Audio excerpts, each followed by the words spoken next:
Nowadays, our society is very worried about sexual behaviors because the consequences are important for teenagers.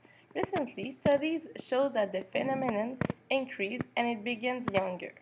Sexual education is not present enough at school and parents don't know how to get into the subject with their children.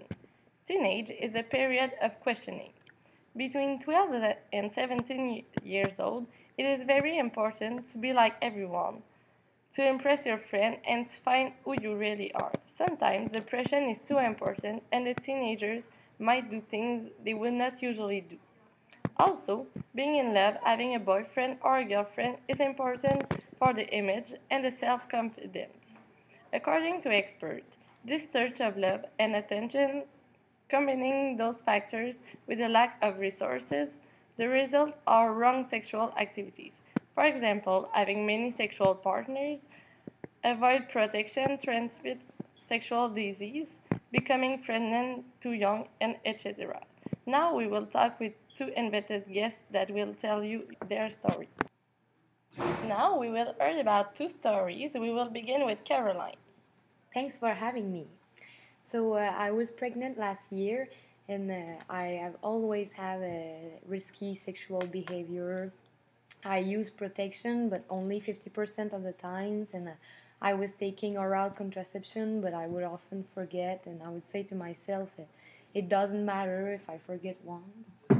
Okay, and what your parents said about it?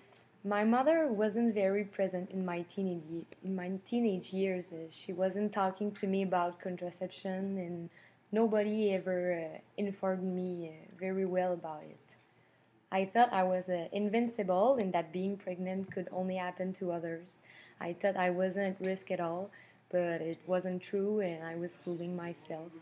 I wasn't taking care enough to protect myself, and I became pregnant. And how do you handle it? Because it's a hard moment. Yes, it is. That was a bit of an issue because the father didn't want a child, and I'm alone to raise my son. However, SOS pregnancy really helped me with all the questions I had, and I'm now very careful in my sexual behaviors. And what would you say to other teenagers in your situation? I encourage every teenager to take contraception and to talk about it to their parents. Okay, thank you. Thank you. Now we will talk with Elizabeth. Welcome here. Hi. I have AIDS since 1 year now. At the beginning, I didn't know what was happening. I had really big fever and muscle ache. I was always tired. After 2 or 3 weeks, I realized that something serious was happening. And what did you do at this moment? I went to the hospital and they made me pass tests. They seemed very worried. A few weeks later, I got a call from the hospital. They asked me to come to get my result. It at the hospital that my life have changed forever. I had contract AIDS. And how do you handle it? I didn't understand at the moment. I said to the nurse that it wasn't possible because I was using oral contraception. The nurse explained me that the oral contraception can only prevent pregnancy, not the AIDS or other STBBI. Okay. And what can you do to heal your sickness now? The nurse explained me that no treatment has been found to cure AIDS. The medicine was only able to limit the damage of the HIV infection. I will also need to be closely monitored by a doctor for the rest of my life. Okay, it's a sad story, but you can handle it. Thank you. And now we will talk with a special guest, which is a nurse. It is very encouraging that teenagers' overall rates of sexual activity, pregnancy, and childbearing are decreasing, and that their rates of contraceptive and condom use are increasing.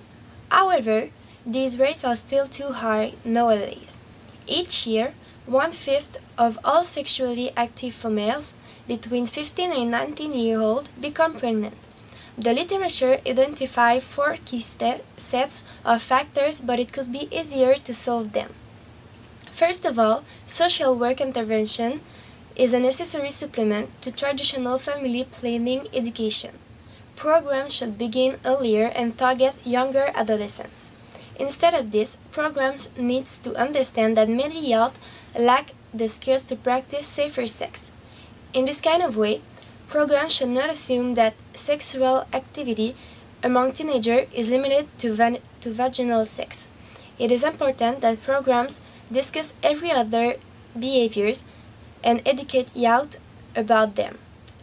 The adolescents need to know about the risk for STIs associated with oral and anal sex, as well as how to protect themselves from these infections.